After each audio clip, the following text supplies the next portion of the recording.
আজকে আমি নিয়ে এসেছি দারুণ টেস্টি একটি স্ন্যাক্সের রেসিপি। এই স্ন্যাক্সটি তোমরা সুজি ও আলু দিয়ে তৈরি করে নিতে পারবে, আর এটি খেতে কিন্তু দারুণ টেস্টি।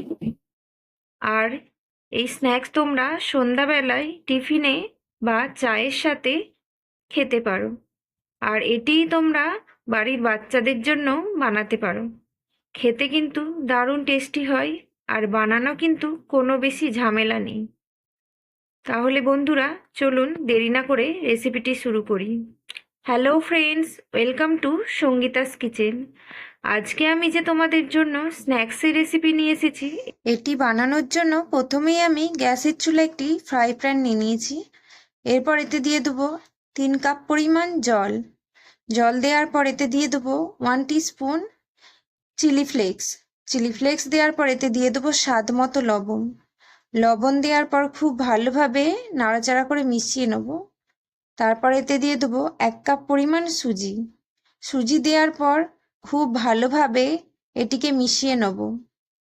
তারপর দেখুন আস্তে আস্তে সুজিটি কিন্তু ফুলে উঠবে এবং জলটি শুকিয়ে আসবে। সুজিটিকে খুব ভালোভাবে নাড়াচাড়া করে নেব যাতে সুজিটি খুব তাড়াতাড়ি শুকনো হয়ে আসে। খুব ভালোভাবে নাড়াচাড়া করে নেব, আর আমি এই প্রসেসটা কিন্তু হাই ফ্লেমেই করব। সুজিটি একটু নাড়াচাড়া হয়ে আসলে এখন এতে দিয়ে দেবো 1/4 টিস্পুন গোটা জিরা। গোটা জিরা দেওয়ার পর খুব ভালোভাবে মিশিয়ে নেব। এরপর এতে দিয়ে দেবো গ্রেড করে রাখা 2টো সেদ্ধ আলু। তোমরা চাইলে আলুটিকে ম্যাশ করেও নিতে পারো। তারপর খুব ভালোভাবে সুজির সাথে আলুটিকে মিশিয়ে নেব। খুব ভালোভাবে এটিকে মিশিয়ে নিতে হবে, ধীরে ধীরে এটিকে মিশিয়ে নিতে হবে। আর আস্তে আস্তে কিন্তু এই সুজির মিশ্রণটি গাঢ় হয়ে আসছে। যতক্ষণ না একটু গাঢ় হয়ে আসছে আরো বেশি, ততক্ষণ এটি নাড়াচাড়া করে মিশিয়ে নিতে হবে। আর এটি হাই ফ্লেমে তৈরি করার জন্য অনবরত কিন্তু নাড়াচাড়া করতে হবে, না হলে ফ্রাই প্যানের গায়ে সুজি লেগে পুড়ে যেতে পারে। এরপর এতে দিয়ে দেবো 1/2 টিস্পুন জিরে গুঁড়ো। জিরা গুঁড়ো দেওয়ার পর খুব ভালোভাবে এটিকেও আমি মিশিয়ে নেব। খুব ভালোভাবে মিশিয়ে নিতে হবে। এরপর দেখুন এই মিশ্রণটি অনেকটা গাঢ় হয়ে আসছে। যতটা পারবে এটিকে কিন্তু গাঢ় করে নেবে যাতে আঠা ভাবটা অনেকটা কেটে আসে। এরপর এটি একটু ঠান্ডা করতে দেবো। ঠান্ডা হয়ে আসলে আমি হাতে খুবই সামান্য পরিমাণ তেল মেখে নেবো যাতে এই সুজিটিকে হাত দেওয়ার সময় হাতে সুজি লেগে না যায়। এরপর এই মিশ্রণে আমি দিয়ে দেবো 2টি চিজ কিউব। চিজ কিউব দুটিকে আমি কিন্তু খুব ভালোভাবে গ্রেড করে নেব।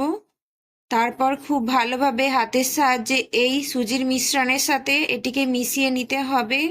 এটি খুব ভালোভাবে মিশিয়ে নিতে হবে যাতে পুরো মিশ্রণটির সাথে এই চিজটি মিশে যায়। এজন্য খুব ভালোভাবে এটিকে কিন্তু মেখে নিতে হবে। খুব ভালোভাবে মাখা হয়ে গেছে। এখন দেখুন সুজিটি অনেকটা নরম হয়ে গেছে। এই জন্য এখন আমি এতে দিয়ে দেবো 2 টিস্পুন কর্নফ্লাওয়ার। কর্নফ্লাওয়ার দেওয়ার পর আমি খুব ভালোভাবে হাতের সাহায্যে এটিকে মেখে নেব। খুব ভালোভাবে কর্নফ্লাওয়ারটিকে মেখে নিতে হবে।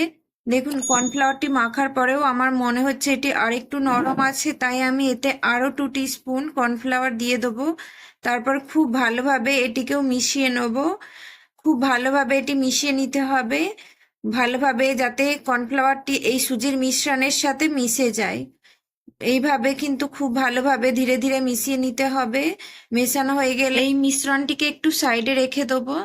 তারপর আমি একটি বেলন নেব। বেলনের ওপর সামান্য কর্নফ্লাওয়ার দেবো, আর এতে এই সুজির মিশ্রণটি অল্প পরিমাণ দিয়ে হাতের সাহায্যে এরকম লম্বা করে রোলের মতো বানাতে হবে। এটি যেমন তোমরা শেপ চাও সেইভাবে দিতে পারো। আমি দেখুন এইটিকে এই লম্বা মতো করে তারপর একটি ছুরির সাহায্যে ছোট ছোট করে চৌকো চৌকো পিস কেটে নিচ্ছি। তারপর এটিকে আমি হাতের সাহায্যে একটি লম্বা লম্বা চৌকো চৌকো শেপ দিয়ে দেবো। তোমরা চাইলে যে কোনো শেপের এটি তৈরি করতে পারো বা গোল গোলও বানাতে পারো। এটি যে কোনো শেপ দিয়ে বানালেই হবে, তোমাদের মন মতো যে কোনো শেপ এতে দিতে পারো। আর এইভাবে আমি বাকি সমস্ত সুজির মিশ্রণ দিয়ে এইরকম একই শেপের সমস্ত স্ন্যাক্সগুলোই তৈরি করে নিয়েছি। এইগুলো তোমরা এইরকম বানাতে পারো বা আরো লম্বা লম্বা বা গোল গোল যে কোনো রকম শেপ দিয়েই বানাতে পারো। আর আমি এগুলি ভেজে নেওয়ার জন্য আগে থেকেই কড়াতে তেল গরম হতে বসিয়ে দিয়েছিলাম। তেলটা যখন খুব ভালোভাবে গরম হয়ে আসবে তখন আমি এই সুজির স্ন্যাক্সগুলি একটা একটা করে দিয়ে দেবো। আমার এই কড়াইতে যতগুলি সুজির স্ন্যাক্স ধরেছে ঠিক ততগুলোই আমি দিয়েছি। তোমরাও যখন ভাজবে এগুলি একসাথে কিন্তু খুব বেশি দেবে না, যতগুলি দিলে ভাজতে সুবিধা হবে ঠিক ততগুলি ব্যবহার করবে। আর এগুলো কিন্তু আমি এবার উল্টে পাল্টে খুব ভালোভাবে ভেজে নেবো। আর আমি এই স্ন্যাক্সটি কিন্তু মিডিয়াম টু হাই ফ্লেমেই ভেজেছি। খুব ভালোভাবে কিন্তু এগুলোকে উল্টে পাল্টে লাল লাল করে ভেজে নিতে হবে। আর এটি হাই ফ্লেমে ভাজার কারণে মাঝে মাঝে উল্টে পাল্টে দিতে হবে, নইলে এক সাইড খুব বেশি লাল হয়ে যেতে পারে এবং অপর সাইড কাঁচা রয়ে যেতে পারে। তাই এটিকে খুব ভালোভাবে উল্টে পাল্টে লাল লাল করে ভেজে নেব। এরপর দেখুন এগুলি ভাজা হয়ে গেছে, তাই আমি এগুলি তেল থেকে তুলে নেব। তেল থেকে সমস্ত স্ন্যাক্সগুলি তুলে নিতে হবে। আর ওই একইভাবে কিন্তু আমি বাকি স্ন্যাক্সগুলি ভেজে নেব। আর একইভাবে কিন্তু এগুলোও ভাজতে দেবো হাই ফ্লেমেই। আর এখন কিন্তু এই সমস্ত স্ন্যাক্সগুলি আমার ভাজা হয়ে গেছে। দেখুন এই স্ন্যাক্সগুলি কিন্তু কতটা সুন্দর হয়েছে। দেখতে যতটা সুন্দর লাগছে খেতে কিন্তু তার থেকেও বেশি টেস্টি হয়। আর এতে যেহেতু চিজ দেওয়া আছে তাই এটি কিন্তু আরো বেশি টেস্টি হয়। তোমরা বানালে কিন্তু চিজ দেওয়ার চেষ্টা করবে, তাহলে এটি কিন্তু অনেক বেশি টেস্টি হবে। আর এটি তোমরা কেচাপের সাথে সার্ভ করতে পারো বা চায়ের সাথে সার্ভ করতে পারো। আর আমার এই রেসিপিটি কেমন লাগলো কমেন্ট করে অবশ্যই জানাবে। ভালো লাগলে একবার রেসিপিটি বাড়িতে ট্রাই করার অনুরোধ রইল।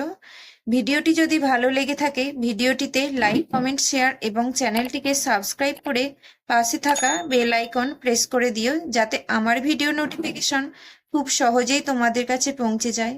আজকের মতো রেসিপিটি এখানেই শেষ করছি। দেখা হচ্ছে খুব তাড়াতাড়ি অন্য কোনো নতুন স্বাদের রেসিপি নিয়ে। ভালো থাকবেন, সুস্থ থাকবেন, ধন্যবাদ।